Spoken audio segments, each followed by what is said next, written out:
Katerina Jaka watched the German soldiers flee.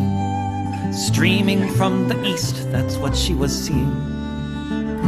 Allied bombers flew above them. She thought they all might die, and then soon there was the silence of all the SS men. When the sun rose the next morning, it was the 1st of May, and they all sang the Internationale. They all sang the Internationale.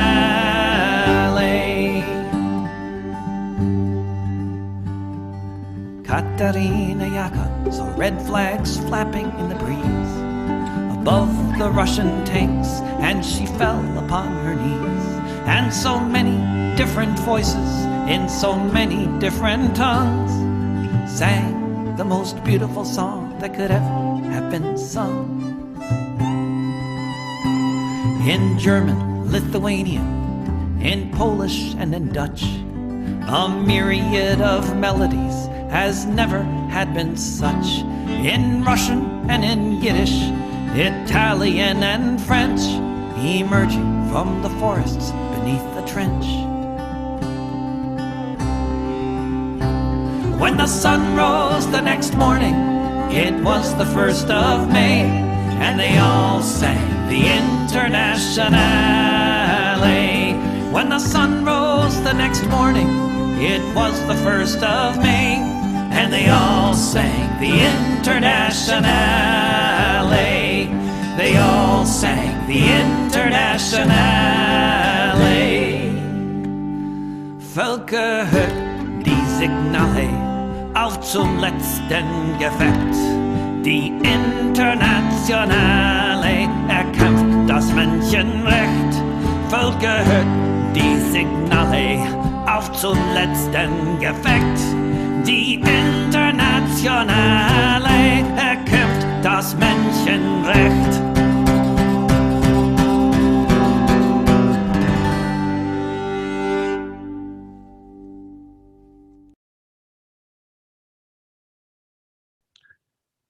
Hello and welcome to Revolutionary Socialist Review for June 5th, 2021.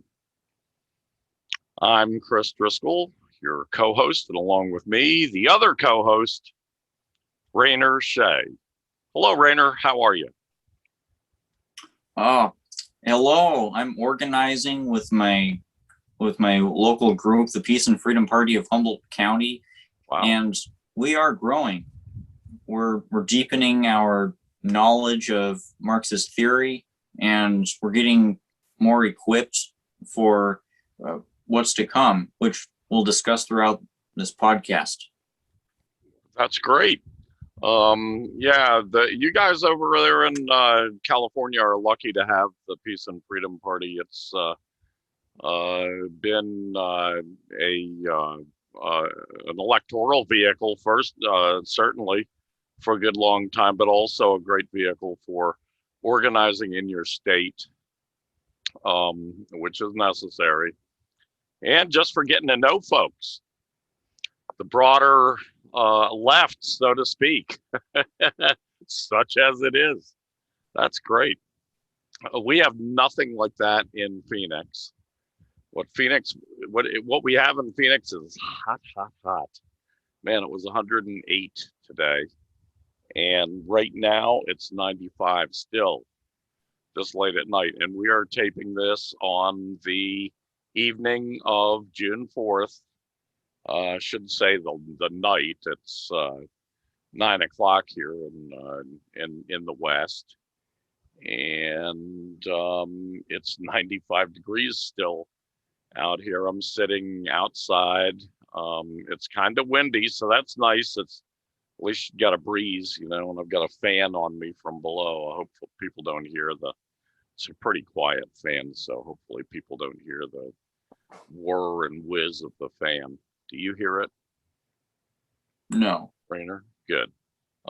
This Microsoft doohickey here is supposed to deaden all of the noise, so we can only hope. And with the little, the winds have been picking up, actually. We've been getting 15 to 20 mile an hour winds. So you might hear a little rumble in the microphone, but otherwise, it's just hot, and the wind is nice to cool things off. And it's really great to hear a little bit about your organizing efforts vis-a-vis the Peace and Freedom Party. I've had many comrades over the decades who were involved in the Peace and Freedom Party, and many of the Marxist-Leninist parties and socialist and communist parties have worked along with and within the Peace and Freedom Party as well. So it's a great vehicle for us. Now, launching right into the show tonight, I think the first topic to me is very exciting. The first topic, I'll just read it off, the general strike. Why is it such a crucial tool in the class struggle? With recent examples from Colombia and Palestine.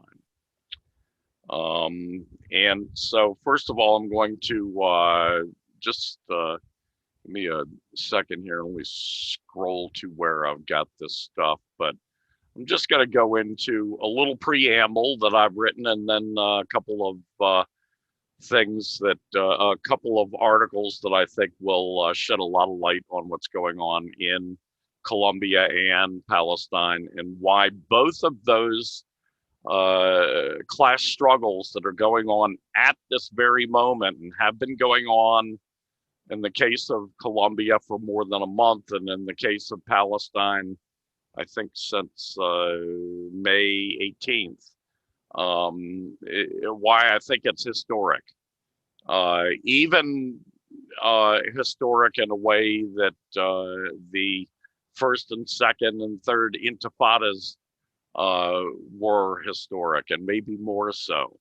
And I'll tell you why in a moment. But first, the general strike, that is a nationwide strike across industries, including organized and unorganized workers, is the most powerful tool in the working class arsenal against the capitalist ruling class, bar none. It is more powerful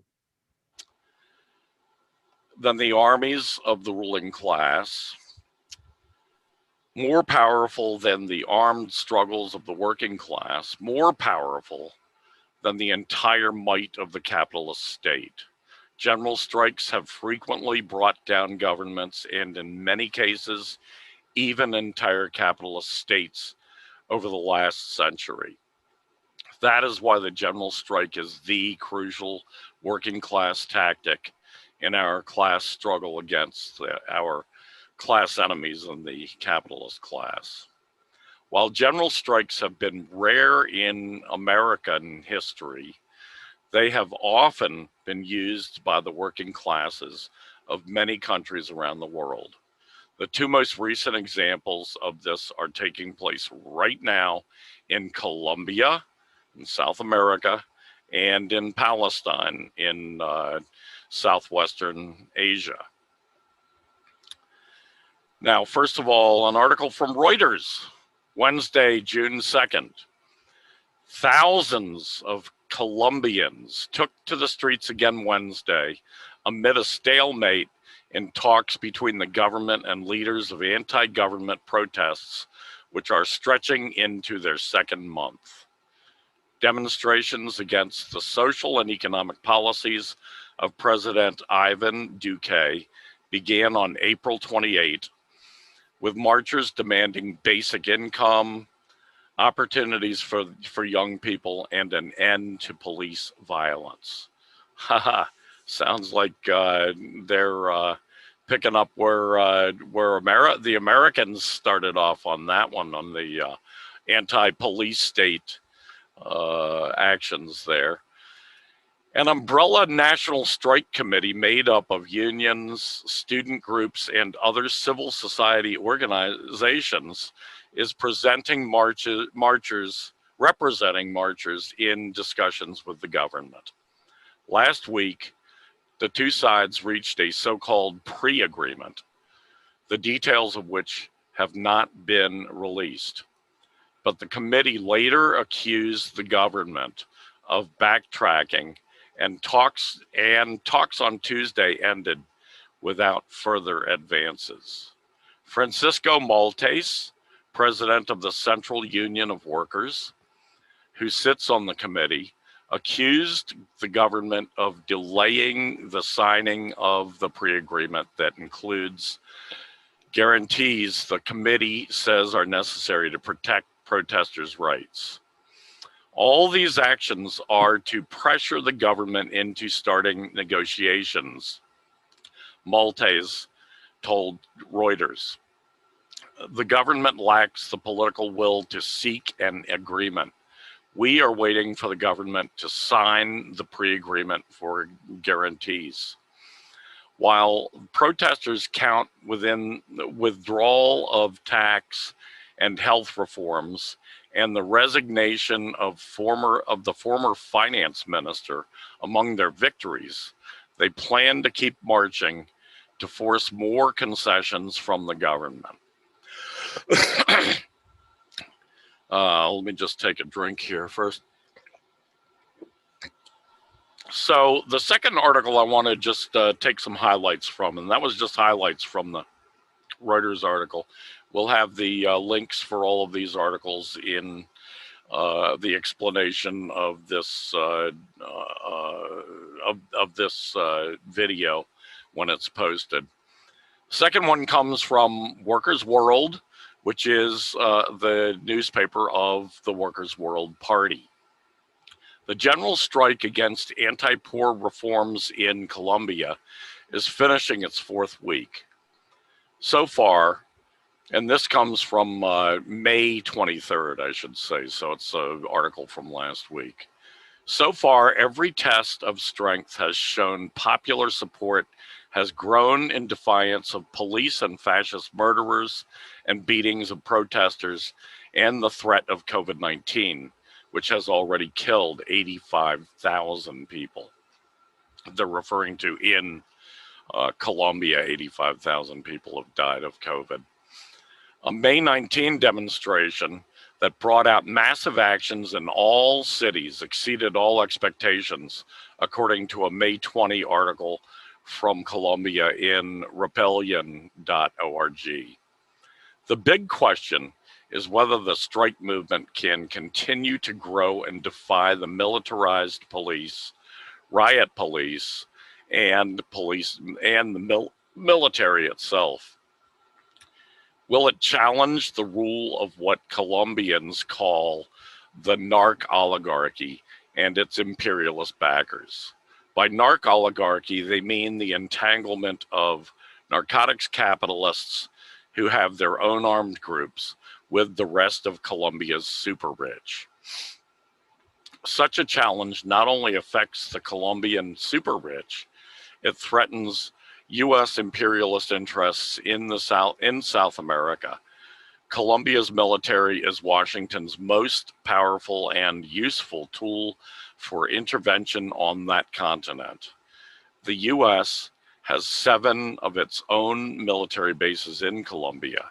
In addition, the Pentagon trains and arms the Colombian army, and Washington depends on this force to intervene directly against its neighbors, which it did, for instance, in 2019 against Venezuela.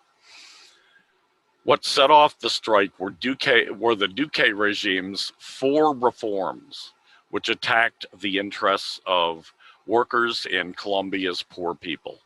The most blatant was the regressive 19% value-added tax, which is a sales tax on purchases of goods and services. The reforms would drive millions more into poverty. And then hopping over to Palestine, this is from libcom, libcom.org, and it's titled Report on the General Strike in Palestine. And this is from June 1st, 2021. Interview of Ria Al-Sana, Ria is a research coordinator at Who Profits from the Occupation Economy Research Center, and also a Palestinian activist based in Haifa. Libcom, could you say a little bit about what made it possible? They're talking about the general strike here. Ria, with the strike that took place on 18 May, I think he means it started because it's still going now, but it took place on May 18. It's important to understand that this was a political strike that had economic implications. It was a strike called from below and led from below. It came from the streets before the various political representatives called for it. In particular, the Palestinian communities in Palestine were facing organized settler colonial violence, that's police, and non-organized violence carried out by Jewish Israeli citizens who were protected by the state's security agents. An official strike was called for in Palestine 48, and what they mean by that is within the borders of that existed in Palestine in 1948. Then in Jerusalem and the rest of Palestine. The call for the strike and the eagerness to participate in it crystallized the sense of unity that has reemerged among us as Palestinians during this uprising, but also the desire to disconnect from colonial structures. The fact that the strike took place within this context of struggle is what gave it a different feeling and shape. It was called for by established bodies and in the West Bank unions only, and in the West Bank, unions only joined the call at a later stage. However, it was grassroots organizing that shaped the narrative around it and how it unfolded on that day. And once again, these were just highlights from this interview. It's a really important interview to read, so I urge people to do so. We will have the links included in the explanation of the video when we post it. So, Rainer, what are your thoughts? Oh, these are instances of class struggles being irrepressible, aren't they? Because Israel has been training with Colombia security forces and giving them all of these military technologies. Israel, as I keep saying, is a laboratory for necropolitics, where the great challenge of keeping the Zionist state in existence has compelled the Zionists to make these unprecedented advancements in repressing populations, and they've been exporting these tools to places like Colombia, where there's been this decades-long, from what I can tell, guerrilla war, and there have been all these class and anti-colonial struggles that have come along with neoliberalism and come along with neocolonialism in general. So Colombia, being such a crucial outpost for U.S. militarism in South America, has taken on this. It's responded to this pressure to prevent revolution with one of the world's most brutal police states.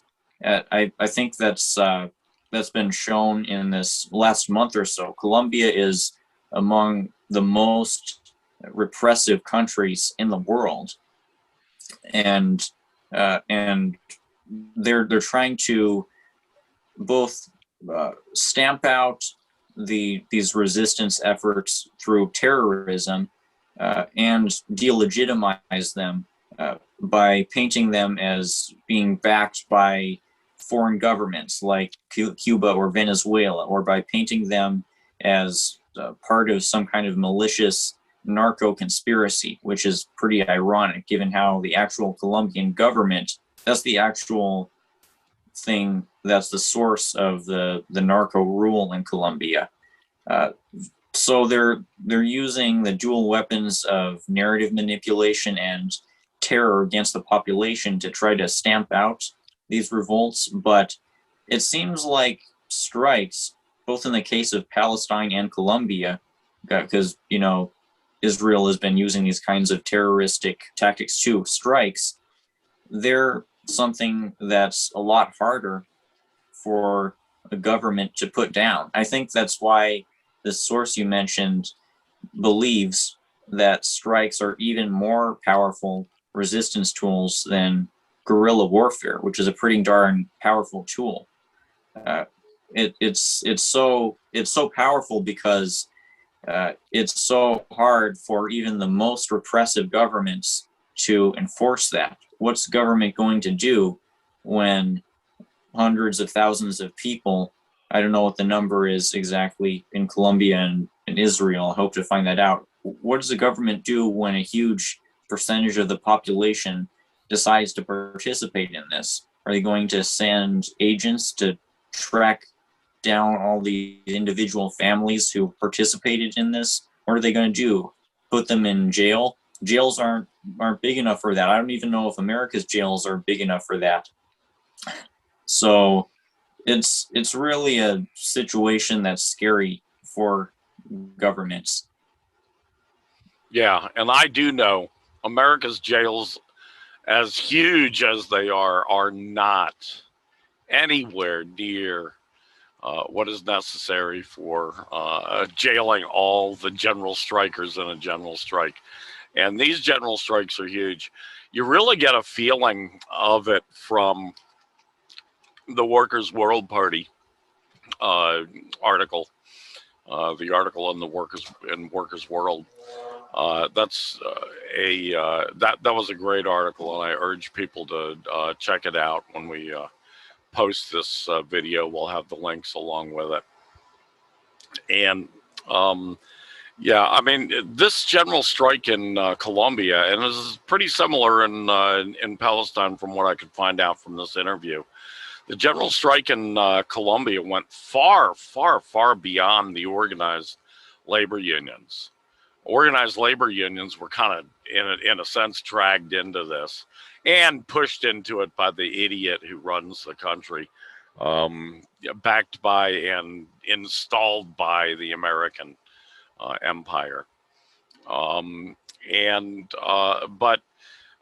in Colombia, for instance, I think it's pretty similar to the United States in that their organized labor movement, I think, is only about 8% of the workforce is in the organized labor, in organized labor unions, and many millions of unorganized workers participated in this strike. So it's pretty incredible. Yeah, it really is. So anyway, anything more on that, Rainer? No, I'm sure we'll cover the rest of my thoughts throughout the rest of the podcast. Good, great. And the second topic of the night, soon all dissenters will be treated as enemy combatants. This is from an article by Rainer Shea, June 1st, 2021. Take it away, Rainer.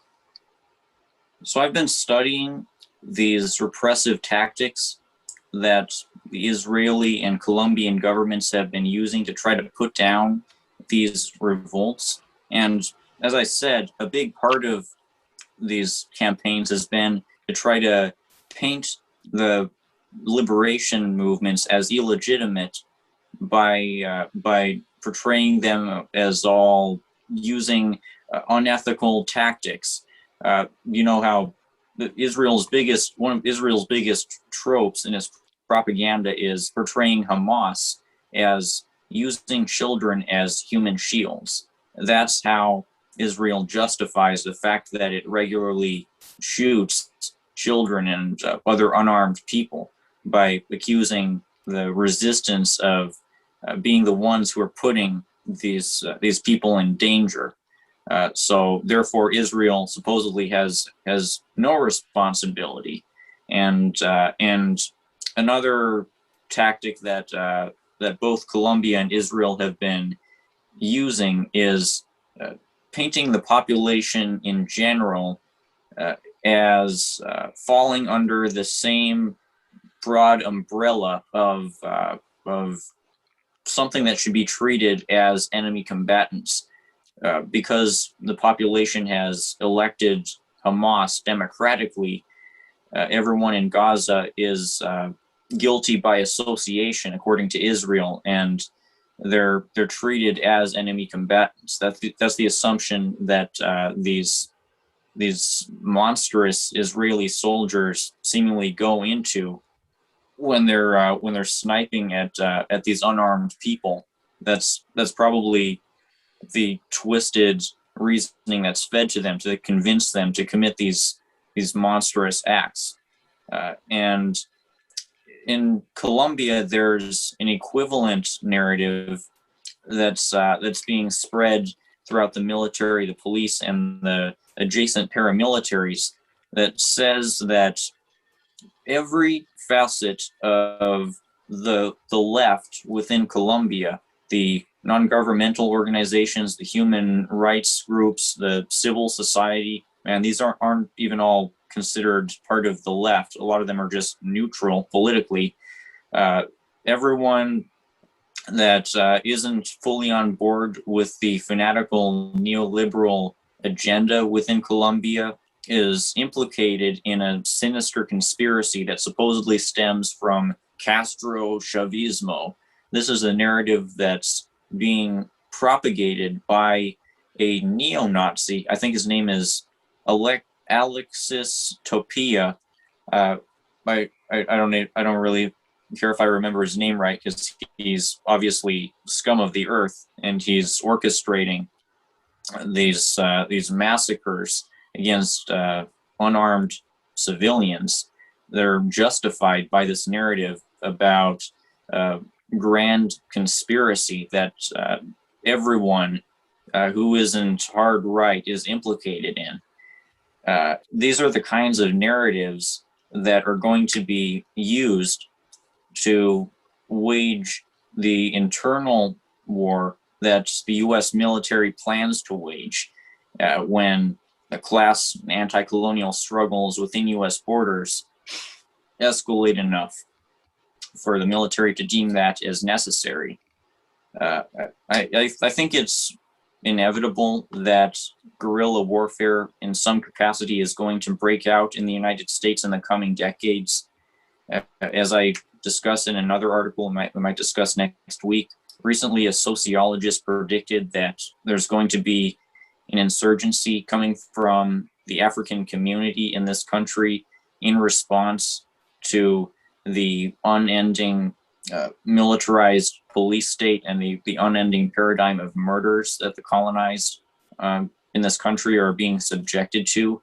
And when that happens, the government is going to take extreme tactics to try to stamp that out. They're going to paint the Black community in particular as enemy combatants through whatever justifications they can use for that characterization. We've already seen that in this last year, where Fox News, right-wing pundits, right-wing politicians have been painting that their implication seems to be that the Black Lives Matter protest, despite including over 20 million people in this last year alone, has merely been the result of some kind of sinister Soros Antifa conspiracy, that Antifa is some kind of cohesive organization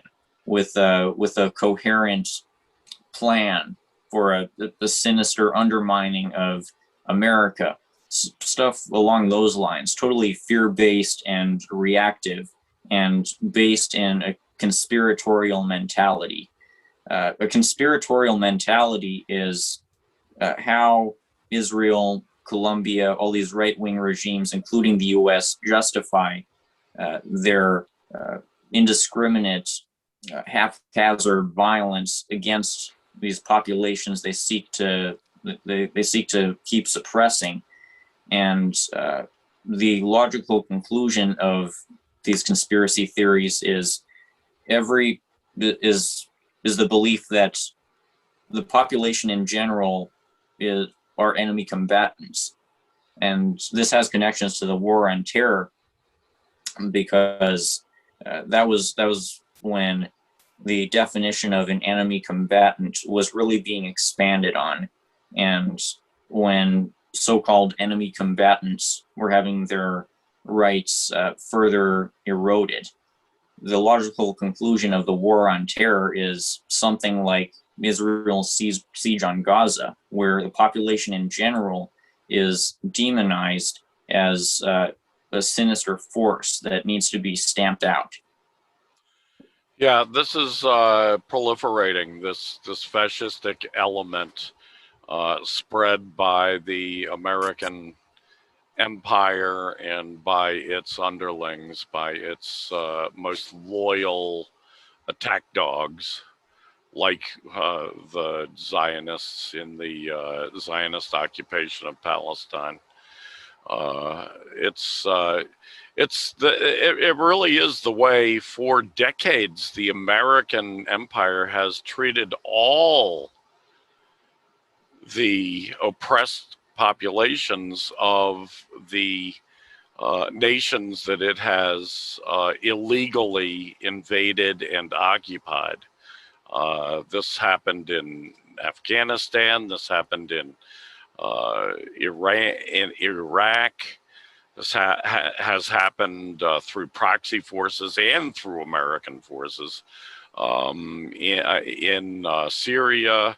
The list goes on. It happened in Yugoslavia when the Americans invaded Yugoslavia, when Yugoslavia was invaded, occupied, and disassembled and ultimately destroyed as a nation by the Clinton regime in America and by the Blair regime in the UK. So it's no surprise that in recent times, in the last year, a little more than a year and a half, that these tactics of treating the general population as enemy combatants has been visited upon the American people by our own government and by our own state. Now, Joe Biden, pedophile Joe, as I call him, has a new regime in power. And Joe Biden is certainly more cautious than Trump. So I don't expect him to use exactly the same tactics as Trump used. However, I certainly expect and know that Biden will continue with this fascistic attitude of treating the American people, whether we are involved in a particular struggle or not, as enemy combatants. We saw that in Portland, for instance, last year when they were black bagging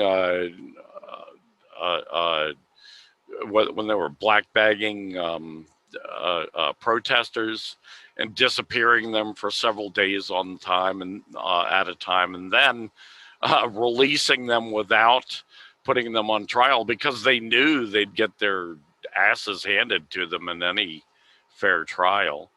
That's fascist tactics right there in America. And we're seeing it more and more. We saw it, when Trump decided he wanted to take a stroll from the White House over to the church across the street from the White House. he had all the protesters. There were about 1,500 protesters or so, maybe 2,000, right outside the White House during this time. It was during the height of the George Floyd murder-inspired protests. And he just set his military police on this crowd and chased them off so that he could take this leisurely stroll across to stand in front. He didn't even go in the church. He just stood in front of the church holding a Bible to have reporters, dutiful capitalist reporters, snap pictures of him. That was it. Yeah, this will go on. You are correct, Rainer. Now, next on the list, collapse of the U.S. military will occur after U.S. empire's fall. This is from a May 26th article posted by Rainer Shea on RainerShea.com if you guys want to get it there, or we will have the link right under this video when it's posted. Rainer? In my studies of the Colombia situation, I've seen this call from the FARC, the Revolutionary Armed Forces of Colombia, for the armed forces members within Colombia to defect from their positions and refuse the government's orders to shoot their fellow citizens. And the FARC had a really, really good argument for this that might gain traction among the forces, even if that the effects aren't visible now. Their argument was that you, as armed forces members, are subject to the same kinds of austerity policies and unfair tax hikes that the rest of the population is being subjected to. And taking on this job of shooting your fellow citizens isn't going to improve your social standing. This is the kind of argument that has led to the collapse of past capitalist state militaries, such as the one in Russia, where the army refused to shoot at protesters in the month before the Tsar was forced out of power. Instead of taking the orders to shoot them, they joined in on the strikes. They saw both the morality of the situation, and they saw that it was really in their best interests to defect to the revolutionary side. And in India, apparently the government fears something similar happening. As is described in this article I cite, the Indian government is hesitant to go too far in its anti-communist counterinsurgency tactics and its tactics to try to put down the communist guerrillas there, because they know that if they order the military to start shooting a bunch of civilians, then that's going to cause fissures within the ranks of the military. A lot of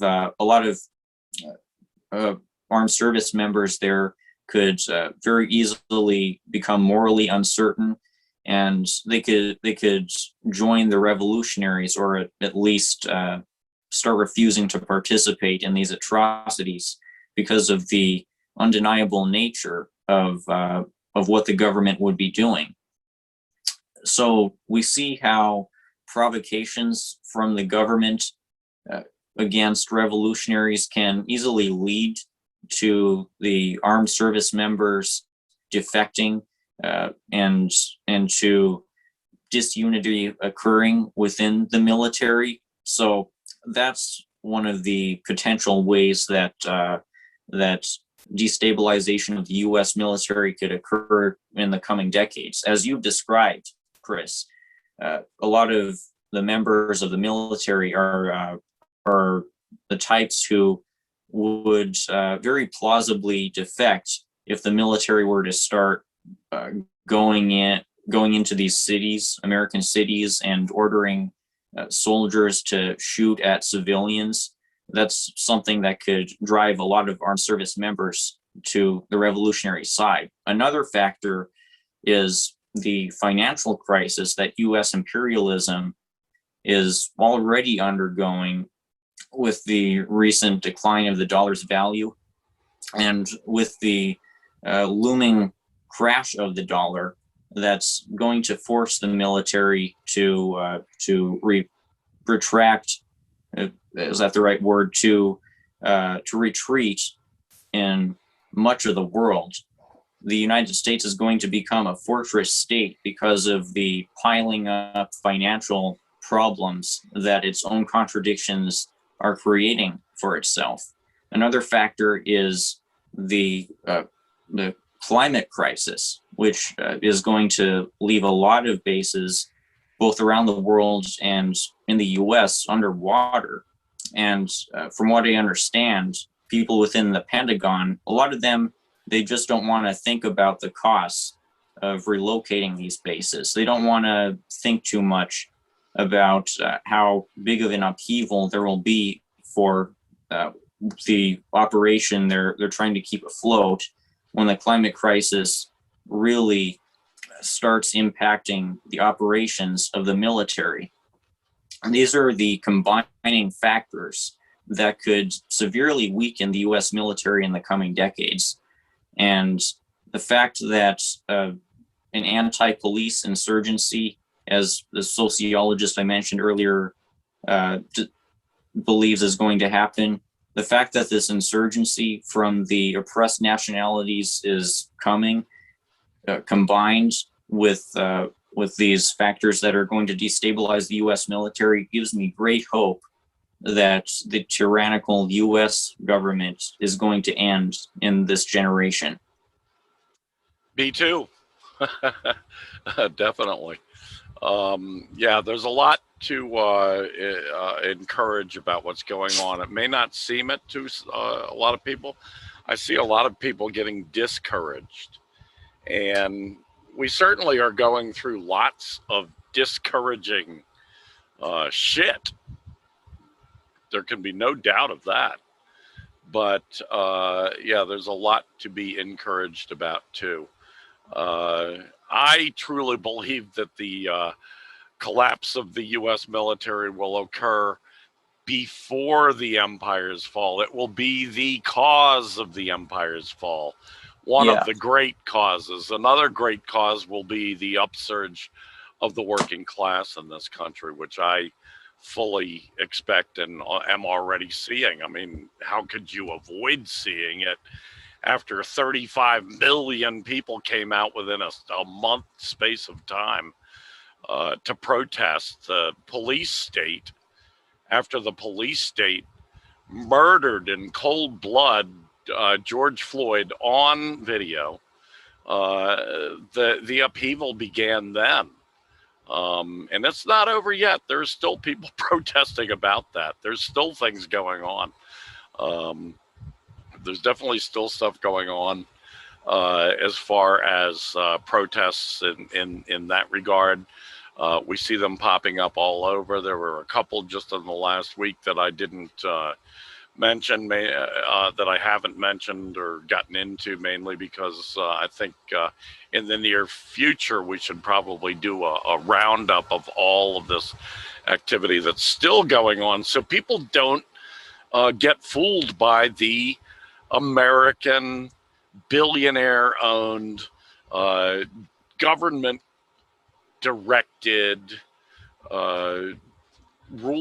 capitalist ruling class controlled mass media, because they will fool you. Like Malcolm X said, if you're not careful, the newspapers will have you hating the oppressed and loving the oppressors. And that's what their business is all about. That's what they try to do. So yeah, definitely. We're going to see a lot of changes there. A large section of the U.S. military rank and file are working class people. And undoubtedly, they're going through. I mean, they're the ones that live in poverty. You hear about something like more than a third of them have to get food stamps to be able to eat, have their families eat. That's the way they're treated by their own government, that they're sent out to foreign countries to invade and occupy illegally.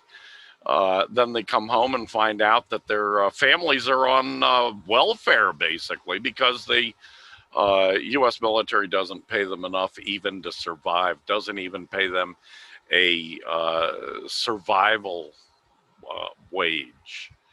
Yeah, there's a lot of anger in the U.S. military, and there's a lot of anger outside of the U.S. military. There's a lot of anger in the Black community. There's a lot of anger in the Chicanx community.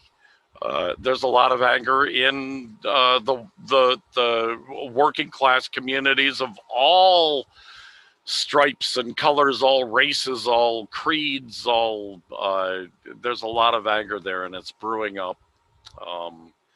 And we're going to really, especially as COVID fades a bit, as more and more people get the vaccines, which hopefully, keep our fingers crossed, will minimize. It already seems as though the death rate has fallen in the United States from its drastic high of its high of being the worst in the world, all due to capitalist negligence. This is a combination of capitalist negligence and capitalist intentionality. There's a lot that people are getting angry about. There's a lot, and the U.S. military is not a professional military. It's a citizen military still. Even though it's a so-called volunteer military, that's bullshit. Nobody's volunteering to be in the military. They're forced by their own economic circumstances into the military. Anyway, enough of my ranting. Next on the list, boy, this is a real Rainer Shea night tonight.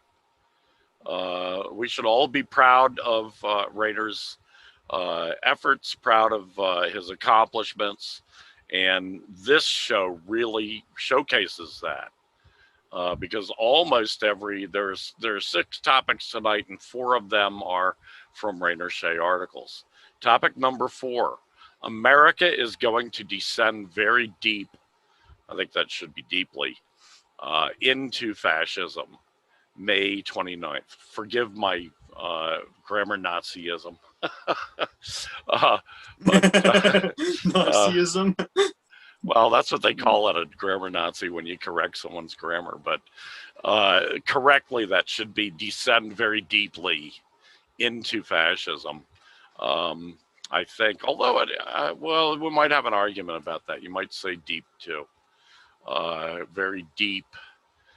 No, I think that it's got to be deeply, because deeply is an adverb and deep is an adjective. So, and it's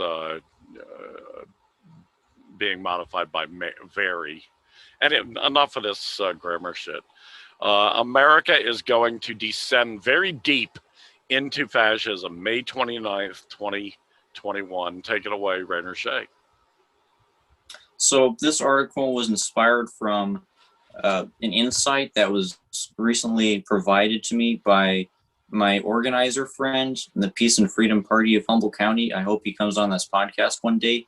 And he was describing how he doesn't expect a revolution to come in the United States for a long time, because despite all of the destabilizing factors that we're seeing, despite all of the ways that the system can sabotage itself in the coming decades, the fact is that the vast majority of people in this country aren't willing to give up their colonial identity yet, the identity of Americanism. They aren't willing to make the leap towards supporting a Marxist-Leninist revolution. And obviously this could easily change for a lot of people, but there's also a huge facet of the population that's never going to come on board with anti-colonial proletarian revolution. I think we all know who I'm talking about. It's the same facet of people who will always stand with Trump no matter what he does.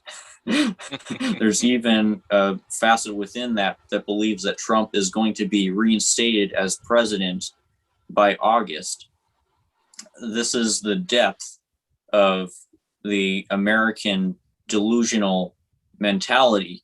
They're so entrenched within the fascistic beliefs, and they're so tied to that colonial identity and to capitalism that that a lot of them are going to be willing to fight physically and die for the cause of preserving the settler colonial state.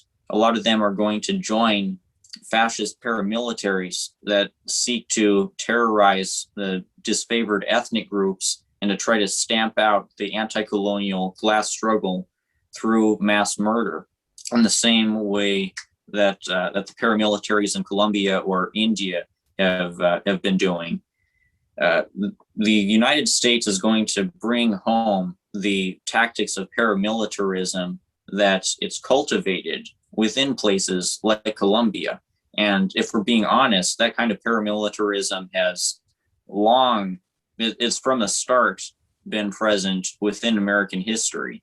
I recently heard on the radio a historical program about how it was in the 1920s, I think, that so-called Black Wall Street was torn down and totally massacred by what was effectively a paramilitary operation that was characterized by the local government as a riot that the authorities supposedly had no hand in committing.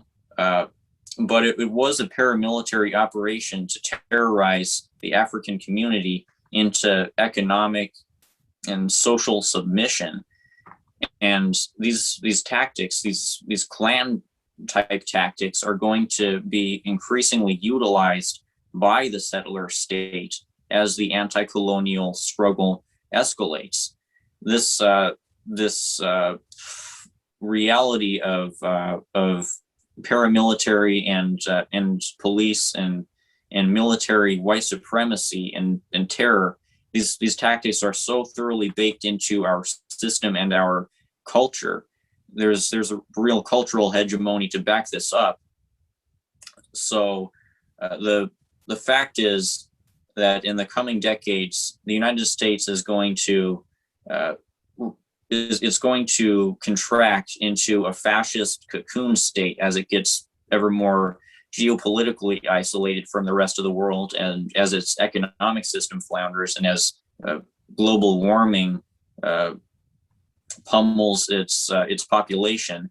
It's going to become a fascist cocoon that's going to try to stamp out the revolutionary struggle for as long as it possibly can. And only after the system totally crumbles, I think, will revolution really be possible. Perhaps it'll be possible partially within the holdouts that whatever hypothetical near future guerrillas can carve out within U.S. borders, but it won't fully be possible, and the fascists won't be able to get removed from whatever land they still occupy until after capitalism has collapsed like never before.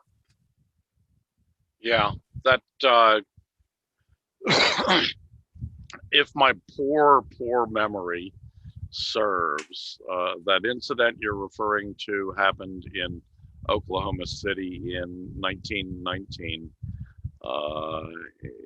It was a terrible thing.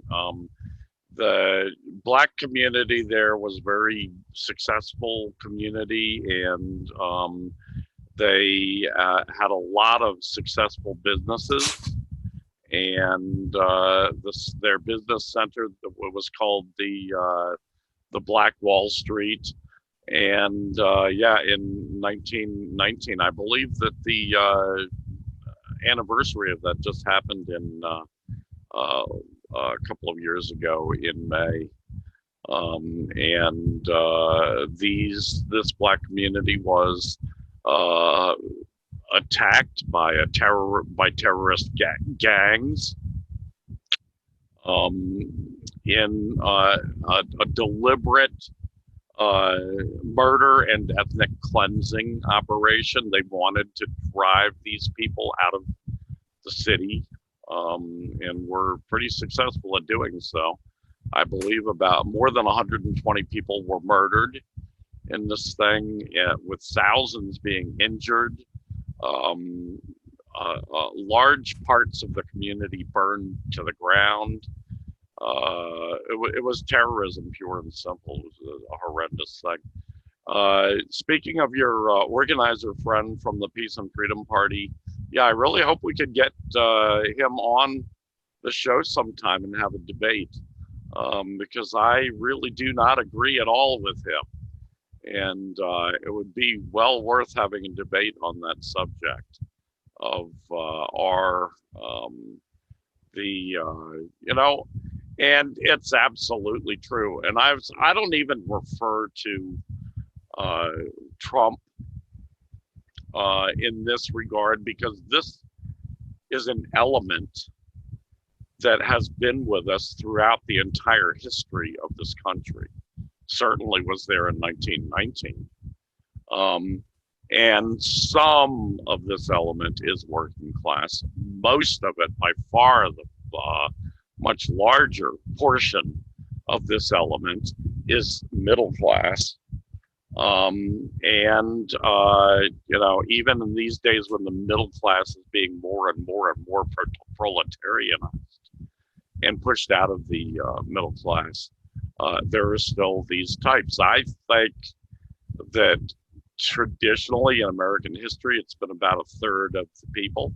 I think about a third of the people supported Trump. Sometimes a little bit more. I mean, you always get just because he's the president of the United States things, a certain number supporting him. But I mean, Trump had very low support numbers, let's face it. And these are exactly the same people. I call them fascists.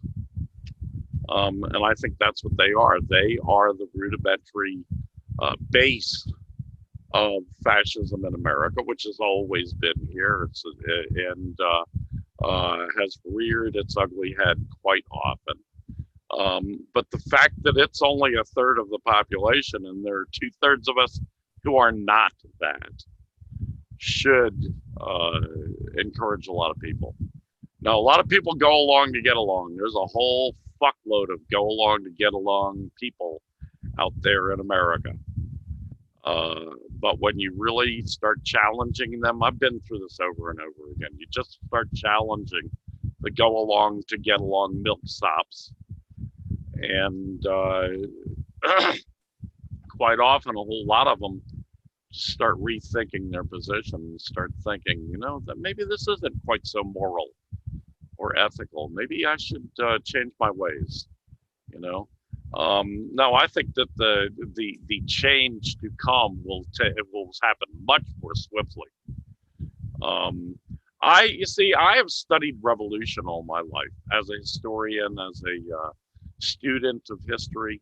I have studied revolution, so I know what happens to people's psyches within revolutionary periods, and a lot of this shit just falls by the wayside very swiftly during a revolutionary period. We're going to see revolutions in many other countries first. There is no doubt of that. We're already seeing it in Palestine. We're already seeing it in Colombia. As a matter of fact, over the last year and a half to 2 years, we've seen it in many places in South and Central America. and that's deepening. That's really deepening. So those are my thoughts on the matter, and let's rush on to the next topic, which is the U.S. projects its own evils into China amidst Imperial decline, from a May 28th article by Rainer Scheck. So, and the picture for this this article, there's this person holding up a Uyghur Lives Matter flag and a banner in front of an American flag, which is it shows the incredibly transparent nature of this projection that's going on. Because the more I study the narratives that are being put forth about China, the more I see how U.S. settler colonialism, U.S. NATO imperialism are projecting their own crimes onto the PRC and its allied socialist countries in order to justify the continued existence of American imperialism. And this applies not just in that the United States is falsely accusing China of a genocide when the United States is responsible for one of the biggest genocides in history, but it also extends to the nuances of the foreign policy model that the United States is carrying out amid its imperial decline, and that these narrative manipulators are accusing China of carrying out. This has manifested in pretty absurd ways. In this article, I discuss a foreign policy article which claims that China is losing influence and that this is making it more dangerous. And that right there, there's a lot to unpack there, because a country that's losing influence and lashing out dangerously is a perfect descriptor of the United States right now, not China. And the case they try to make for this idea that China is losing influence is that they mention how the U.S. and its allied countries have been sanctioning China, denouncing China for its supposed human rights abuses, offering immigration pathways to Hong Kongers, doing all of these Cold War moves, especially military buildup against China. And it's not like China has lost anything, because if these countries have been willing to turn against it in these ways and side with Washington in its new Cold War campaign against China, then these countries were never really on China's side to begin with. So there's no love lost there as far as China is concerned. And the only real influence that China has lost in this last year has been its ability to expand its Belt and Road Initiative to the extent that it used to before the pandemic.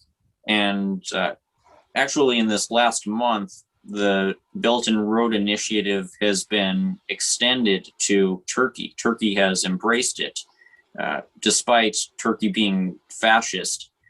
There's this trend among so many countries to economically align with China simply out of economic necessity, simply because the United States is losing its former credibility as the only economic asset that countries can turn to, and China is filling the role of the United States. Yes, I think you've said it all, Rainer. I couldn't add a thing.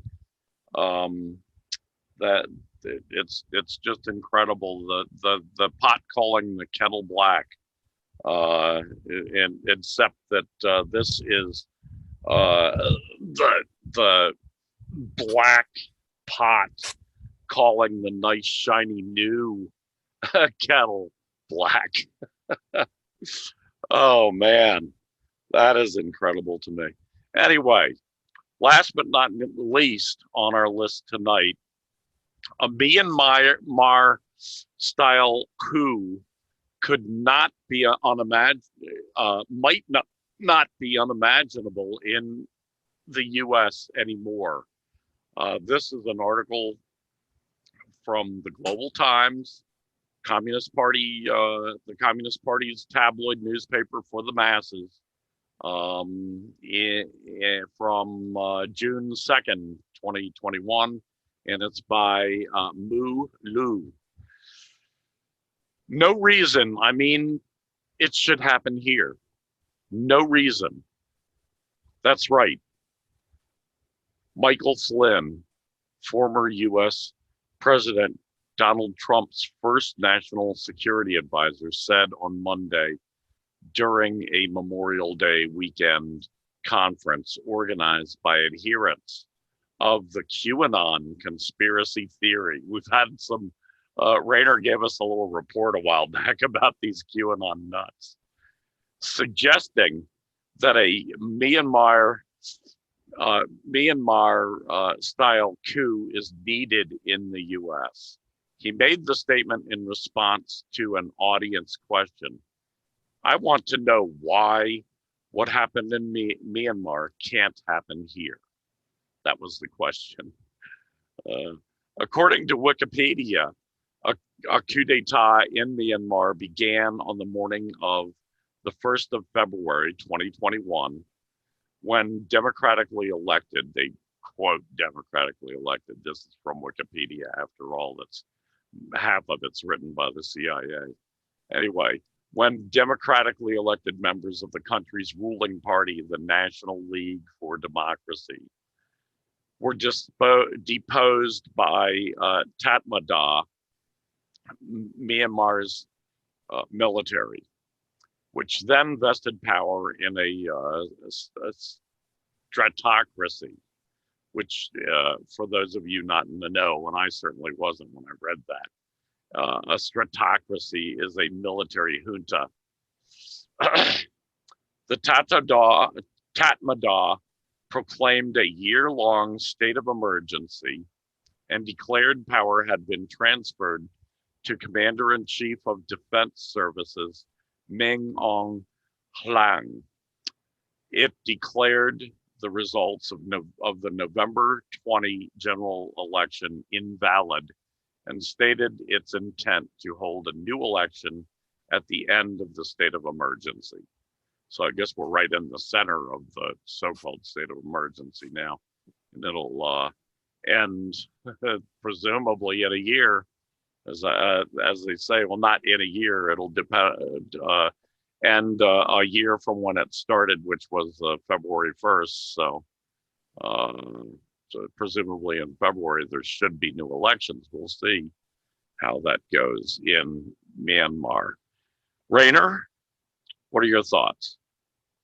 Oh, man. Well, now here's the grain of truth that Trump seems to be going by when he feels confident in making this claim that he is probably going to be reinstated as president by August, and that's a real alarming thing, because we can ridicule him all we want, but he in the long term, in terms of the stability of this country in the coming years and decades, he's not wrong that a crazy coup is plausible, because the stability of many states is going to be thrown into question in the coming decades as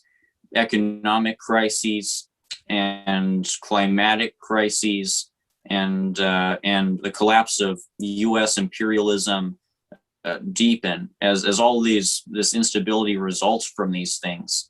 we recently discussed how Russia and China made a statement where they were expressing great concern about the global instability that's going to come out of the decline of U.S. hegemony. They see this as inevitable given the direction of global events, and they just hope they can mitigate this instability best they can, and foster a more peaceful, cooperative world order. But in the United States, man, there's going to be a lot of chaotic events within its political system in the coming decades, because look at what's happened in this last decade, where following a great economic crisis, this wild outsider, at least the outsider is his brand, this wild candidate, fascistic candidate, was allowed to be elected due to the economic crisis. And since then, he's cultivated a base of rabid fascists who would be totally willing to throw out the last remaining semblances of democracy in this country in favor of Myanmar-style military coup. That's how crazy things have gotten in this last decade of economic crises. Imagine how crazy things will get when the sea levels rise a few feet, when 1 in 12 people in the southern half of the country are going to be forced to migrate to safer parts of the country, as is estimated. Well, I tend to think that the liberal wing, the globalist wing of the capitalist ruling class, that they in 2016 they were taken totally by surprise, as was everyone else, of all sane people anyway, and that they will not let that happen again. As for a coup, I think the best indication of how well the fascist wing of America, the fascist movement in America, was able to carry out a coup, we saw already. We had the perfect example. I mean, they still had a fucking president sitting in the White House, the dictator of the world sitting in the White House. Could not help these people not look like Keystone Cops, not look like buffoons, not look like some silent era picture, moving picture film of idiots running around like chickens with their heads cut off. It was one of the most pathetic, poorly organized. I mean, anyone who knows anything about Marxist-Leninist revolutions over the last century would have to look at that and just laugh. There's no other response possible. These people were just simply pathetic. Now, I don't know, maybe it's some big, broad conspiracy of the fascist movement to fool us all into thinking that they're all inept, but they're really not. But you know what? In my experience, most of these people are fucking idiots. And that circus of clowns on January 6, 2021, in the nation's capital, I think that was a pretty damn good example of what they are really capable of. Now, they are not the people I really worry a lot about. They never have been. People get riled up. People are riled up now, though. Congress is full of activity about how they've got to, do this and that to try to make sure that such a attempted coup d'etat is never attempted again. They've got bills in Congress about this. I'm not that worried about them. I'm worried about the fuckers in Congress right now. The liberal pukes, the liberal fascist globalists being led by a senile old pedophile, because they are the real fascist threat in America, in my opinion. That's who I'm really worried about. But I don't know. I'm not always right, Rainer.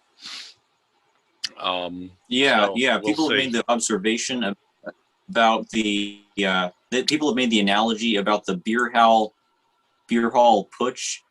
Yeah, that's the way to pronounce it. Where beer hall putsch. He's attempted a coup many years before they actually came into power. Yeah, and how they actually came into power, it had nothing to do with a coup. Not a traditional, violent coup. It had to do with a doddering old semi-fascistic president who was a war hero from World War I, and who was faced with a situation where 3 political parties won like a third each of the vote. There was the Socialist Party, that was the Social Democratic Workers' Party of Germany, and there was the Communist Party of Germany, each taking a third. And then there was the fascist party, the Nazi party, that took a third, 33, I think 34% maybe that Hitler got. Although in memory serves, it was 33 some odd percent. And so there was a stalemate in the parliament, in the Reichstag, as they called it. And the president had the power. He was mostly a ceremonial position, but he had the power to appoint a chancellor. The chancellor was like the head of government, and the president is head of state, in that setup in the Weimar Republic of the 20s and early 30s. And so this president, what was his name? I'm trying to think of his name. It's escaping me at the moment. Piton, maybe, or maybe I'm mixing that up with a French guy. But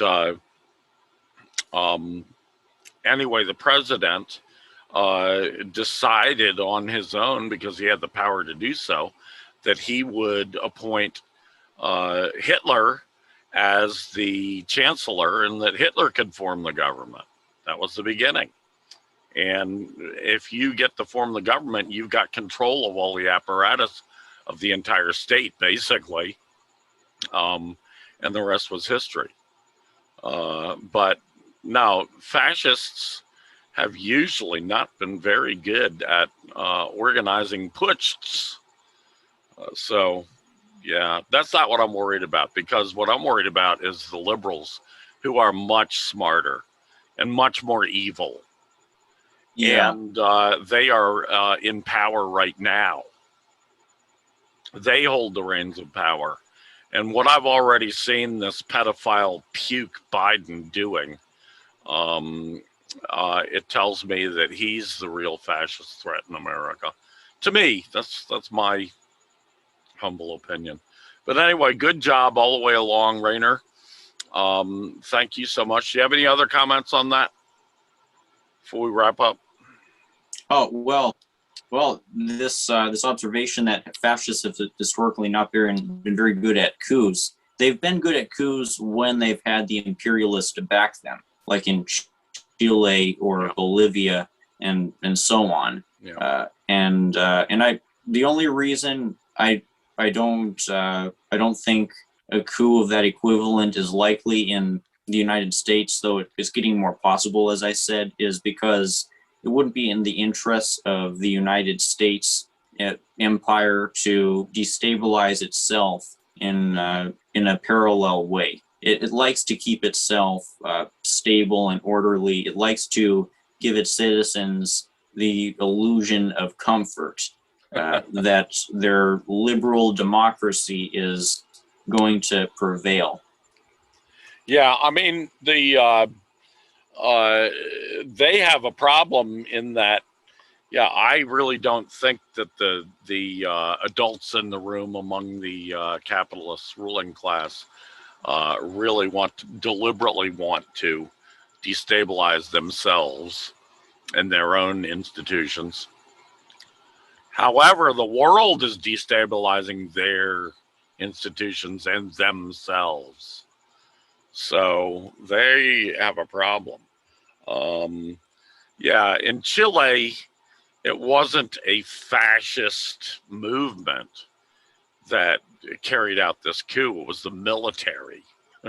It was the military under a Pinochet, who was the leader of the military, who had been appointed by Allende, the socialist president, who was a leader of a socialist party, communist party coalition government.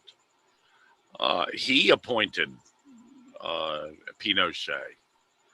Yeah, it was a much different situation. It wasn't a, it wasn't a revolution from below. So anyway, I don't know. I mean, military leaders in the United States, I tend to think that they tend to be pretty loyal to their paymasters. And their paymasters, of course, are the capitalist ruling class that actually runs this country. Still, the capitalist ruling class has a lot to worry about, and that's why they're turning towards fascism, towards fascist